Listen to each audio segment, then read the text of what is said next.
Now, after receiving an update on WARNO operations, Eugen Systems finally released some more information about the WARNO Army General. Now, if you are relatively new to the game, or if you missed out on some of these update videos, let me just recap it for you. WARNO will have a lot of single player content. Operations will contain specific missions that take you into various battles across Germany at the start of this Cold War gone hot scenario, late 1989. In some of them you will play as NATO and in some of them as the Warsaw Pact, and the mission will differ from offensive to defensive ones, and probably others that aren't yet announced.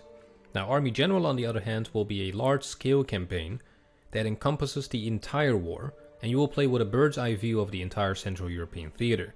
In the Army General, you will also be able to play as both NATO or Warsaw Pact.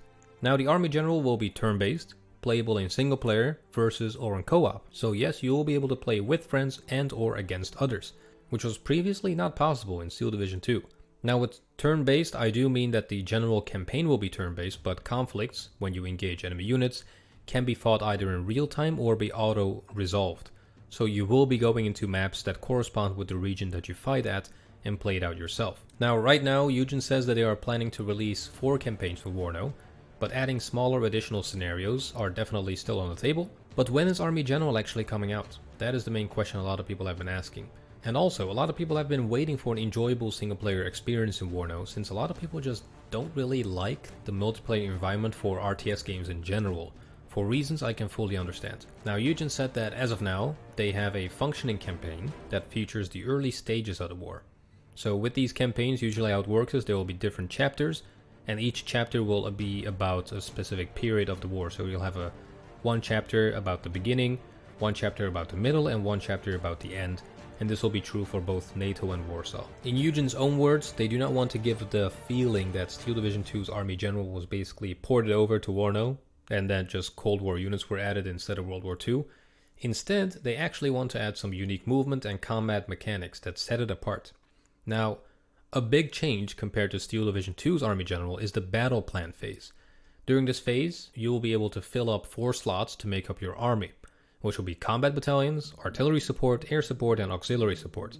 Before this, you could just select battalions or regiments or divisions that were just nearby, but this time you will also have some support units that you can call in from anywhere, which is pretty interesting. So combat battalions will contain 2 slots that can be filled with either armor or an infantry battalion. Artillery support kind of speaks for itself. It will have 1 slot for an artillery battalion. Air support will have 1 slot for close air support squadrons. And auxiliary support will have 1 slot for something like recon, engineer, or anything that wasn't used up in the previous 3. So it's basically a generic support category. Now, I do appreciate this. This is definitely a welcome treat, as it gives you a little bit more control over the overall composition of your army that you take into battle. Now, in terms of controls, there's a couple of things that you don't have control over. In Steel Division, you could just get whatever reinforcements you wanted by purchasing them with the action points.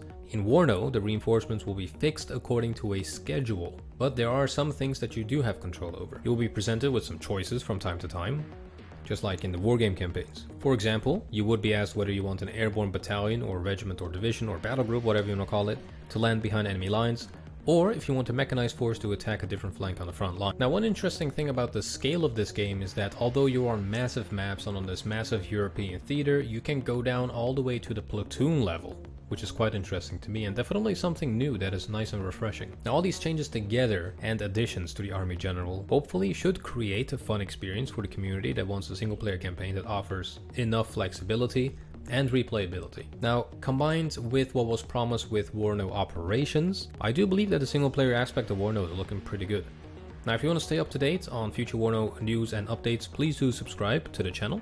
Consider becoming a Patreon or YouTube member to get access to exclusive content, because sometimes I record a game twice. Once I do the live gameplay and I upload that, and once I do the replay review of it, and one of these 2 will be available to Patrons, YouTube members, and Twitch subs only.